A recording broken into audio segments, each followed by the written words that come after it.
We now come to Prime Minister's questions. We start with Dr. Luke Evans. Number one, Mr. Speaker. Prime Minister. Thank you, Mr. Speaker. This week marks 3 years since Putin's barbaric invasion of Ukraine. The courage of the Ukrainians is inspiring, and across this House we stand with them for as long as it takes. Mr. Speaker, that's why we're increasing defence spending to 2.5% of GDP by April 2027, with an ambition to reach 3% in the next Parliament as economic and fiscal conditions allow. And this afternoon, of course, I will travel to the US to have discussions with President Trump about the enduring security partnership between our two countries. Mr. Speaker, I'm also delighted that we've announced the first 750 schools to start offering free breakfast clubs. This is our plan for change in action, ensuring every child has the chance to thrive. And Mr. Speaker, I'm sure the whole House will want to join me in thanking Amanda Pritchard for her services as Chief Executive of the NHS England, and I wish her well for the future. This morning, Mr. Speaker, I had meetings with ministerial colleagues and others. In addition to my duties in this House, I shall have further such meetings later today. Dr. Luke Evans. Could the Prime Minister tell this House whether the outcome of his budget was by design or by mistake? Did he mean to push 100,000 pensioners into poverty with his own analysis when he removed the winter fuel allowance, or was that a mistake? Did he mean to decimate family farming when he changed the inheritance tax, or was that a mistake? And did he mean to tax GPs, care homes and hospices when he raised NICs, or was that a mistake? Prime Minister, could he tell the House, are these acceptable collateral damage in his path for change, or simply a mistake that need rectifying? I'll tell you what was a mistake, leaving a £22 billion black hole that we had to sort out. We took the difficult decisions, investing in our NHS, and I would have thought he would have welcomed the 2 million extra appointments that we've achieved in the first 7 months of a Labour government. That's the difference our budget is making to people. Alex McIntyre. Delighted that Carlton and Grange primary schools in my city of Gloucester will be part of the first 750 schools to get free breakfast clubs. And I'm pleased that this government is already delivering on its manifesto promises in less than a year. So will the Prime Minister agree with me that by helping working parents with childcare and delivering the best start to the day for every single child, we are delivering opportunity for the next generation? Well, I agree with my honourable friend. We're pleased that 2 of the early adopter schools will be in his constituency. Mr. Speaker, we're ensuring that all primary school children aged can get access to free breakfast and at least 30 minutes of free childcare. And that means every child ready to learn, and parents, of course, supported with up to £450 a year back in their pockets. That's the change a Labour government makes.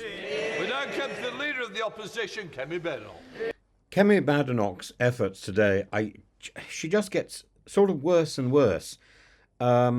She starts off by supporting Keir Starmer, as she should, in his plan to go to America and talk with Donald Trump. And then she starts talking about this £13.4 billion. And she asks the question over and over again. And she's not the only person to do so. There's another Conservative member who asks the same question later on. Keir Starmer answers, and Badenoch says it's not clear. Starmer says, if you ask again, I'll give you exactly the same answer. He also says that he cannot explain the details about the Chagos stuff, and he can't really explain all the details. These are active military issues. Of course, he can't be that direct about details in Parliament at this moment. And it's... I don't understand why Kemi Badenoch wastes so much time asking the same question again and again, and clearly not listening to what Starmer says in response. Her comment that he is patronising her is very defensive and, again, not terribly helpful. But let's listen to what she's got to say. I enjoyed Luke Evans' comment, by the way. The 100,000 pensioners pushed into poverty, decimating family farming, and taxing GPs, hospitals with the national insurance contributions. Is this an accident or is this intentional? Brilliant, absolutely brilliant. But Kemi Badenoch, in contrast, is pathetic. Utterly pathetic. Let's listen to what she's got to say for herself. Judge for yourself. Please don't let me sway you about Kemi Badenoch. Thank you, Mr. Speaker. Mr. Speaker, I wish the Prime Minister every success on his trip to Washington. The visit to see President Trump must serve our national interest. The Prime Minister and I are completely united in our support for Ukraine as a proud and sovereign nation. What specific steps will he take to ensure Ukraine is at the negotiating table for any peace settlement? Well, I thank her for her words about the forthcoming trip. And it is right, and I think the whole House will think it's right, that Ukraine must be at the table at negotiations. There can be no negotiations about Ukraine without Ukraine. That has been my consistent position in all of the discussions that I've had. That will continue to be my position, because this is about the sovereignty of Ukraine and their ability to decide for themselves the future of their country, so they must be at the table. Mr. Speaker, I thank the Prime Minister for that answer, and as I said, I wish him every success. We want to support him on this issue. So turning to the details of the plan he set out yesterday. Over the weekend, I suggested to the Prime Minister that he cut the aid budget, and I am pleased that he accepted my advice. Mr. Speaker, it's the fastest response. It's the fastest response I've ever had from the Prime Minister. However, he announced £13.4 billion in additional defence spending yesterday. This morning, his Defence Secretary said the uplift is only £6 billion, which is the correct figure. Prime Minister. I'm going to have to let the Leader of the Opposition down gently. She didn't feature in my thinking at all. I was so busy over the weekend I didn't even see her proposal. I think she's appointed herself, saviour of the Western civilization. It's a desperate search for relevance. But, Mr. Speaker, look, if you take the numbers for this financial year, and then the numbers for the financial year 27-28, that's £13.4 billion increase.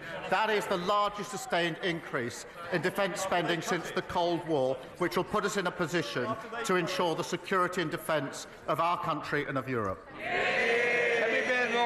Mr. Speaker, that wasn't very clear. How is it that the Defence Secretary says £6 billion and he says £13.4 billion? The IFS said today that the government is playing silly games with numbers. How does he find this difference in numbers?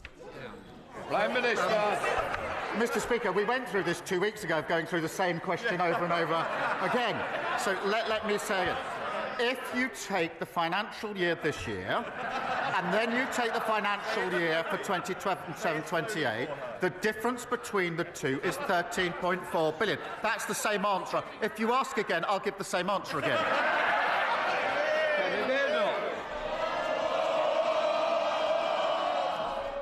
I'll decide when it's more. Mr. Speaker, someone needs to tell the Prime Minister that being patronising is not a substitute. For answering questions. It's not a substitute. He hasn't answered. What he has said is different from what he said yesterday. We are still not clear where the money is coming from. We want to support him. He's also said that we should put British troops on the ground in Ukraine. We haven't seen the detail of any proposals. Would his new spending plans allow him to fund this commitment effectively? Prime Minister. I mean, I think it's the same question again. It's £13.4 billion. That's the difference between this year and 2020.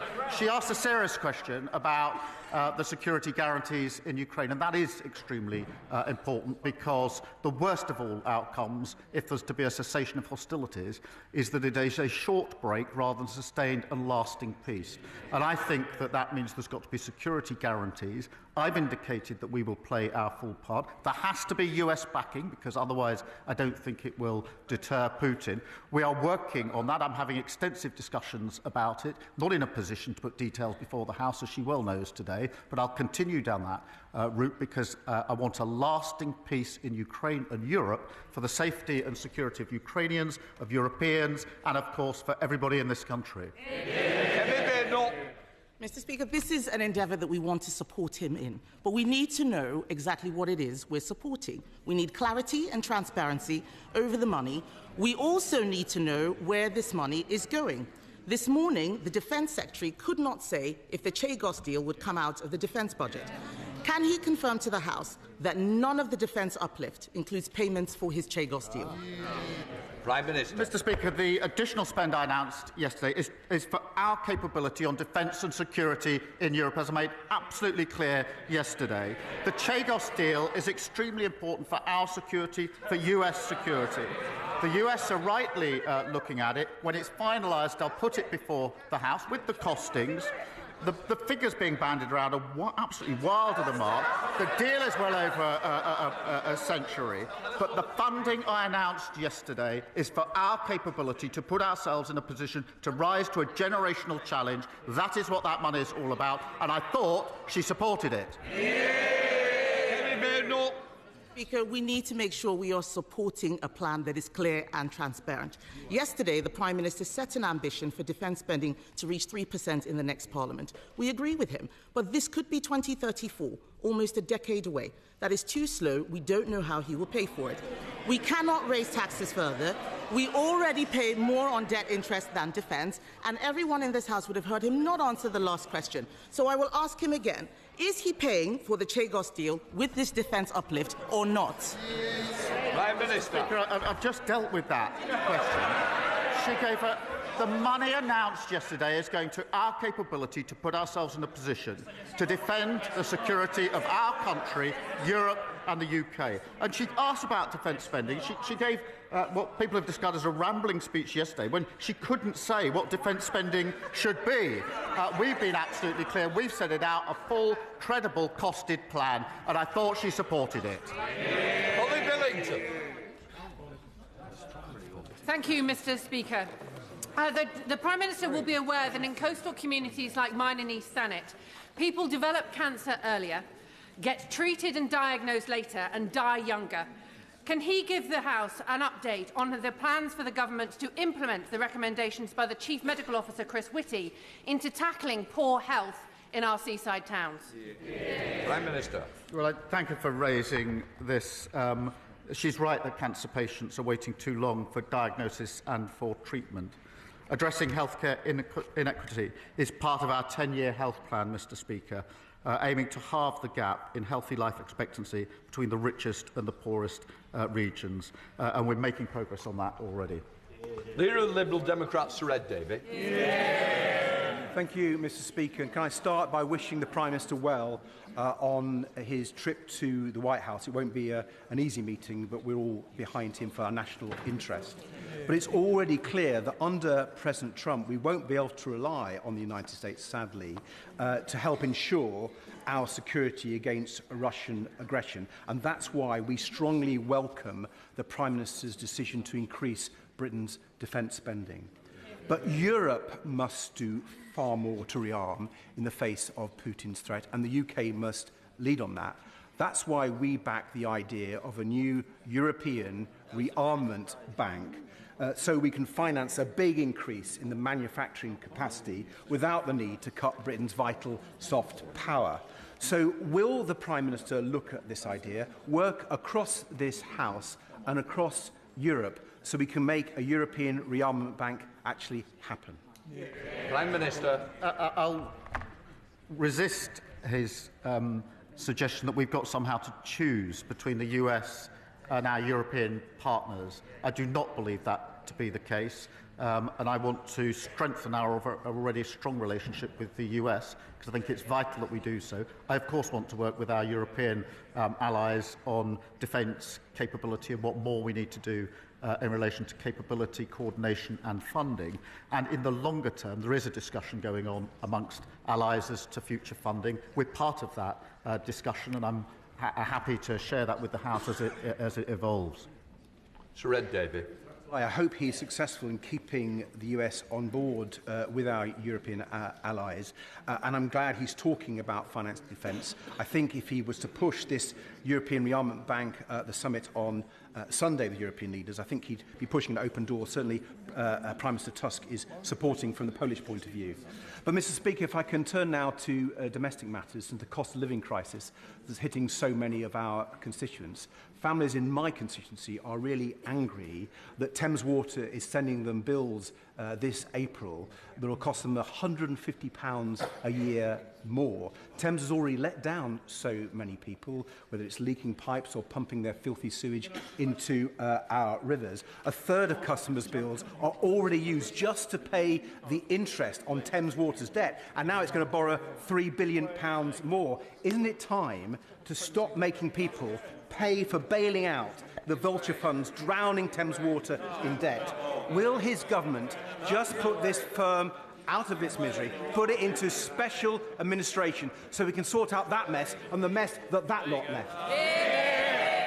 Well, he's certainly right about the mess that lot made. We've obviously got the water bill. It's got very strong measures in it, and I think he supports them. Dr. Rosanna Allenco. Thank you very much, Mr. Speaker.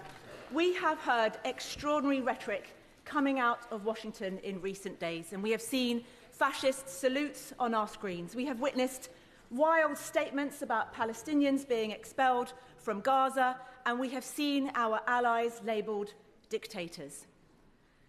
Britain's interests are best served by standing with Ukraine, working closely with our European allies, by upholding international law and remaining a strong part of NATO. Can the Prime Minister assure us that this will form a central part of his message when he meets world leaders this week? Minister. Well, we certainly stand with Ukraine, and I think I speak for the whole House when I say that. And as I set out yesterday, NATO is the bedrock of our security. It's been our most important alliance for many, many years, as important today as it's ever been. And we build that alliance by working with the US. We have a special and deep relationship with the US. That's not just words, that's to do with security, defence, intelligence capability, vitally important for both sides. But we also work with our European allies, and it is that ability to work with the US and the EU and European partners that has held the peace for so many years and needs to hold the peace for many years to come. Stephen Flynn. Thank you, Mr. Speaker. Prior to the election, the Labour Party promised to reduce energy bills by £300. Yet on their watch, energy bills are about to increase by almost £300. So may I ask, is the failure to keep that promise a consequence of government incompetency, or have the Labour Party been caught lying to the public? Hear, hear. Prime Minister. Mr. Speaker, we're very proud of the fact that we are pushing forward for energy independence, which will keep our bills lower. And he knows very well what my position is. But I note that, again, he's very quiet on the SNP record. And I'll tell you for why. Just this week, we've seen the attainment gap widen in Scotland, pupils leaving schools with no qualifications rising, those from deprived areas going to work falling. Instead of playing the politics of grievance, they need to take responsibility for their own record. Thank you, Mr. Speaker. My constituent Mike Addison was one of a kind, a physical disability rugby league world champion with England and Warrington Wolves, and an avid volunteer for the club and foundation. He was a friend to everyone who knew him. Tragically, he died at age 45, having taken his own life. One death by suicide is too many, and every suicide is preventable. But ONS data puts the rate in the North West at over double the rate of London, and with a 17% increase last year. So can the Prime Minister outline what more can be done working across government to help Warrington meet our target of eliminating suicide? Prime Minister. Well, can I thank her for raising this tragic case? And my thoughts, I'm sure the thoughts of the House, are with the family, friends and teammates of Mike at Warrington Wolves. I mean, she's right, Mr. Speaker, that one death by suicide is one too many, and reducing the number is a vital part of our health mission. We are recruiting an additional 8,500 mental health workers, especially trained to support people at risk of suicide. We're committed to taking forward the suicide prevention strategy for England. I'm sure this is something the whole House will support. Dr Neil Buds. Thank you, Mr. Speaker. I welcome the Prime Minister's statement committing us to increased defence spending and reaffirming the UK's support for Ukraine and their democratically elected leader, President Zelensky. A wartime leader, like Winston Churchill, who also had to delay elections because his country faced an existential threat.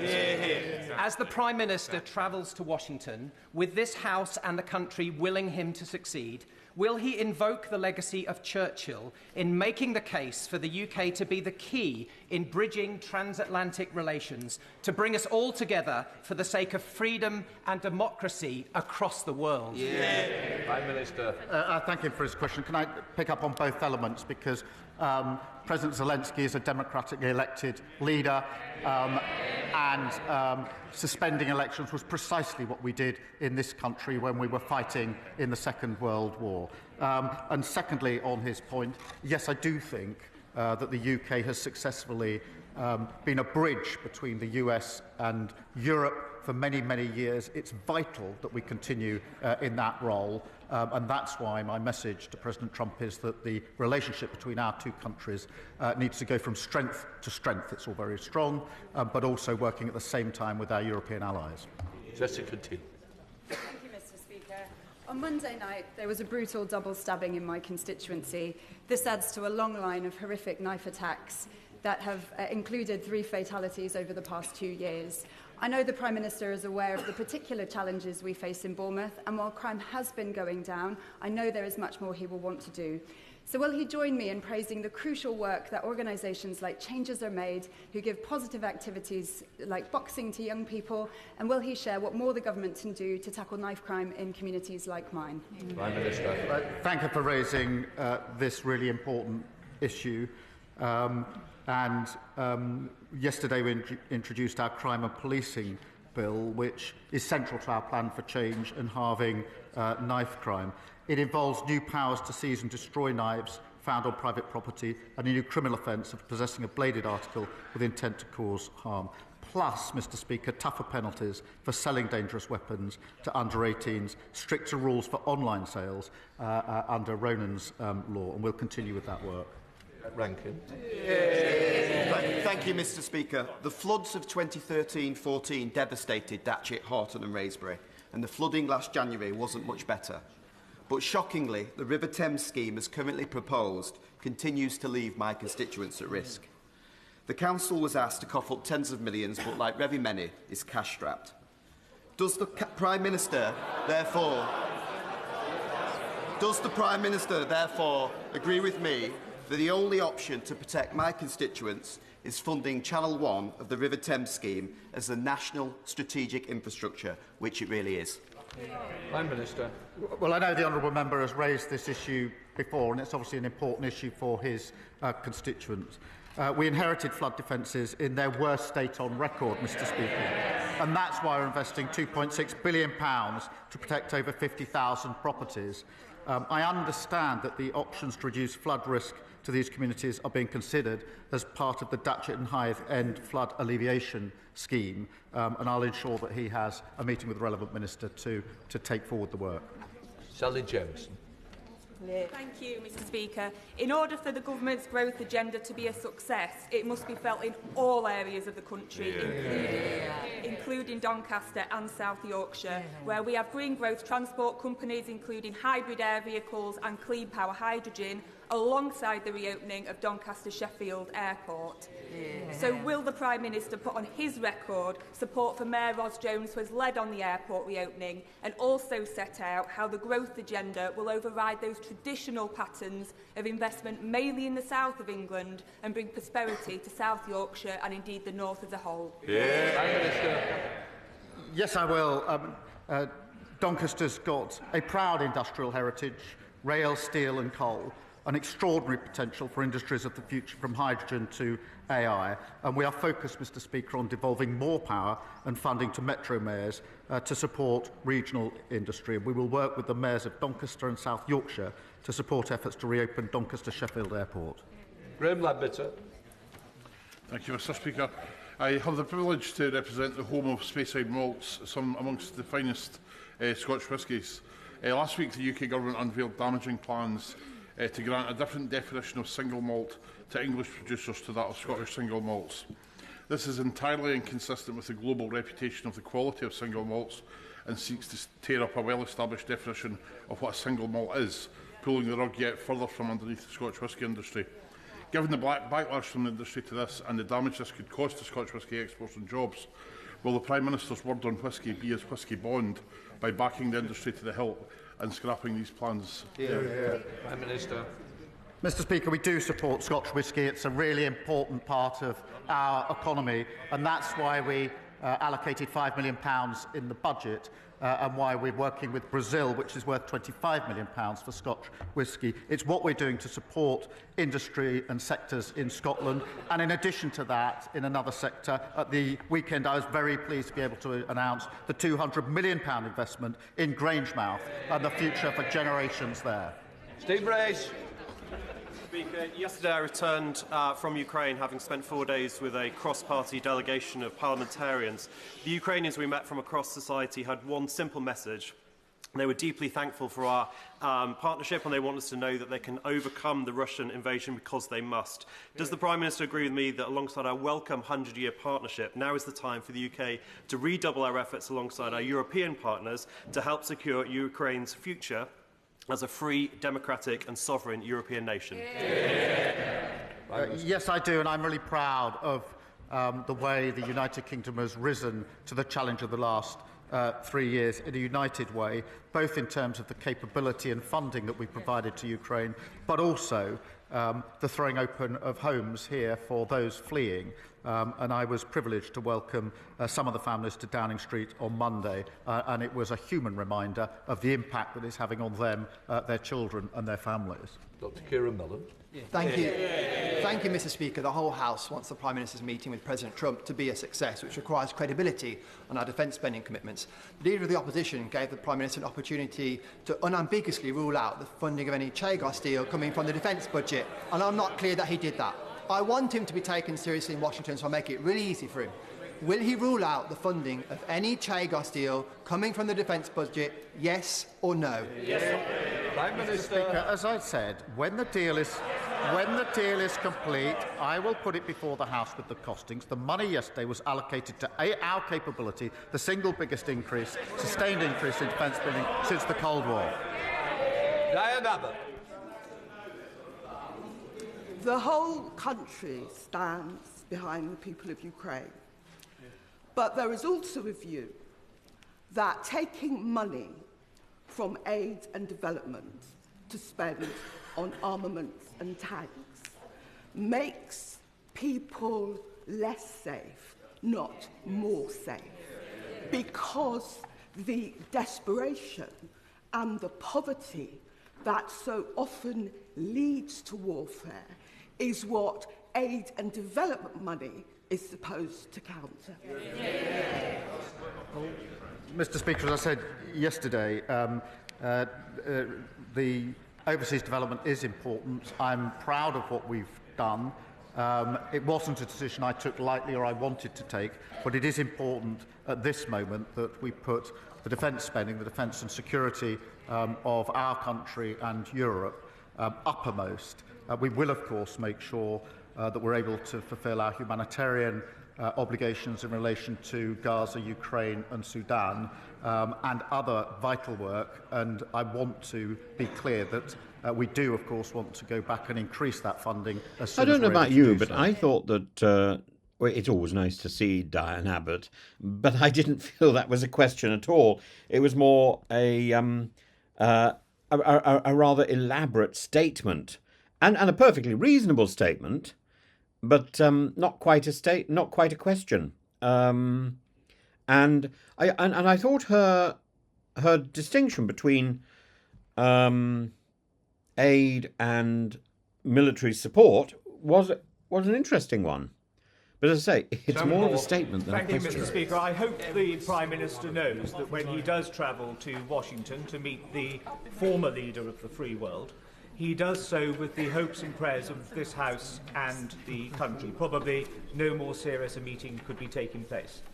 Now, whilst Ukraine will clearly dominate, will the Prime Minister undertake to raise with President Trump that Canada is a valued, respected and much-loved member of both NATO and our Commonwealth, and that this childish nonsense of a 51st state should be called out by the Prime Minister for what it is? Prime Minister. Well, I thank him for raising this issue. UK and Canada are close allies and have been for a very long time, with a partnership based on a shared history and a shared set of values, and a determination to be an active force for good in the world. We work closely with them on issues of the Commonwealth, on NATO, and of course Five Eyes, intelligence sharing, and we will work to strengthen that relationship. Michelle Strocklin. Thank you, Mr. Speaker. Barrow-in-Furness has always been ahead of the times in terms of high-skilled engineering. In light of the Prime Minister's historic commitment to rise defence spending, the biggest increase since the end of the Cold War, I invite him to visit and see the many SMEs who could support this vital supply chain. Does he agree that investing in these businesses will not only deliver our nuclear deterrent, but improve security and the economy for us all? Well, I thank her for raising this question, and we'll obviously consider her invitation. Defence spending, Mr. Speaker, already supports more than 430,000 jobs across the United Kingdom, and I'd like to recognise the contribution made by the workers in Barrow-in-Furness. Wendy Morton. Mr. Speaker, in my constituency, the planning inspector chose to use the term grey belt to pass a battery energy storage system application before the order was laid in this House to change the NPPF, and without recognising the moratorium for local authorities to manage their local plans. This decision failed to recognise the green belt that protects us against urban sprawl, and it failed to recognise the proximity to a school, a church and a graveyard. So can the Prime Minister define what grey belt actually is, or is it simply a grey area to allow for inappropriate development? Prime Minister. Well, Mr. Speaker, I'm not across the details of the individual case that she raises, as she will understand, but I am in favour of making sure that we can have the infrastructure and the houses that we need to grow our economy.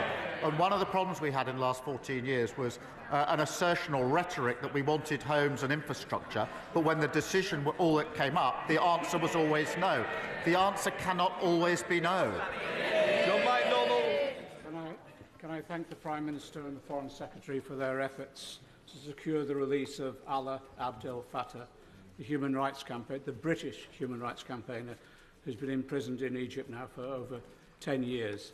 The Prime Minister will know, because he's met the family, that his mother is on the 150th day of a hunger strike and her health is failing rapidly. Could I ask the Prime Minister to pick up the phone to President Sisi and seek the release of Allah to save his life, also that of his mother's? Prime Minister. Well, I thank him for raising this really important case, and as he says, I did meet the mother and the family just a few days ago, and it is an incredibly difficult situation for them, and I can assure him I will do everything I can to ensure the release in this case, and that includes phone calls as necessary. I've raised it before, I'll raise it again, we raise it and will continue to do so. I gave my word to the family that that's what I do, that I will do, and I will. Hannah. People in Northern Ireland are sick to the teeth of paramilitaries, of the menace, of the sectarianism and of keeping people stuck in the past.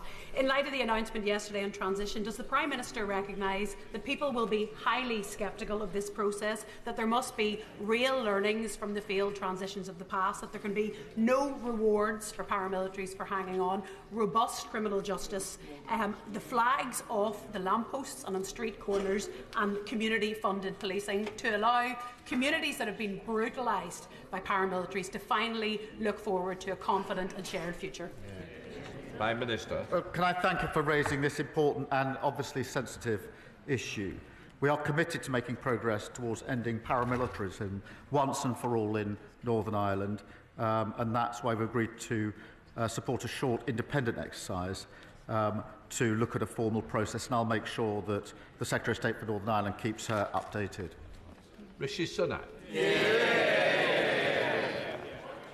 Mr. Speaker.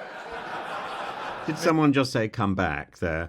I think that's a wish that almost every intelligent person must have. Rishi Sunak must be better than Kemi Badenoch. And it's such a pleasure to see him again. Mr. Speaker, prostate cancer is now our country's most common cancer, and yet there is no national screening programme.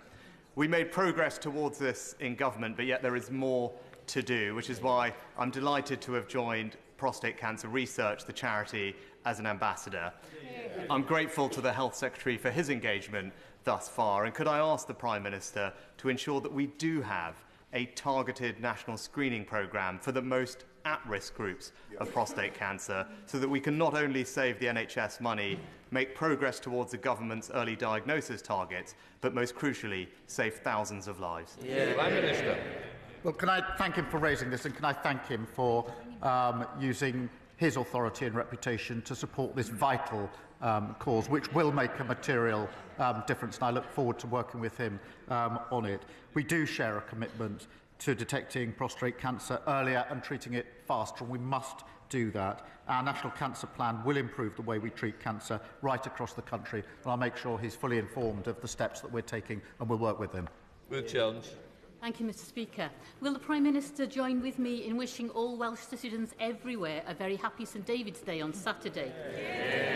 And will he also join with me in welcoming the latest news of the £600 million investment by Copenhagen infrastructure partners to ensure that Bute Energy and Green Gen Cymru can take forward the bold ambition to achieve 100% green electricity production by 2035 in Wales, thus providing much-needed sustainable green jobs for the people of Wales? Prime Minister. Well, can I wish her and her constituents a very happy St David's Day and join her in welcoming this significant new investment into her constituency that will ensure good jobs, well-paid, skilled jobs, and, of course, the transition to energy security and lower bills. And I know her constituency will play a vital role in that.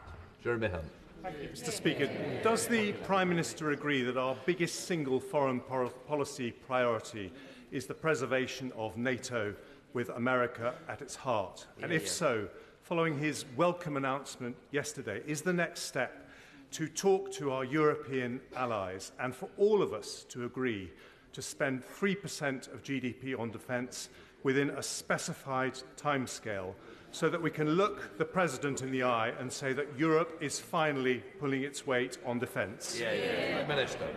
Well, I agree with him entirely in terms of the priority in terms of NATO. Putin thought he could weaken NATO. He's only made it stronger and larger. NATO's strength comes from the US and European partners and others working together, and that is absolutely the focus of my work at the moment. It is right, as he says, that European countries, including the United Kingdom, do need to do more on capability, on coordination, and on defence spend. That must be not seen as a project separate to NATO, but part of an essential project that ensures that NATO is there for decades and decades to come, preserving the peace, just as it has been for 75 years. Final question, Newman Steinbeck. Mr Speaker, the Grangemouth refinery closure has loomed over central Scotland since Petronas' announcement in November 2023. 2 weeks ago, Scottish Labour colleagues and I met with the National Wealth Fund to make the case for investment in Grangemouth. I strongly welcome the exceptional commitment this Labour government has shown to Grangemouth by committing £200 million from the National Wealth Fund.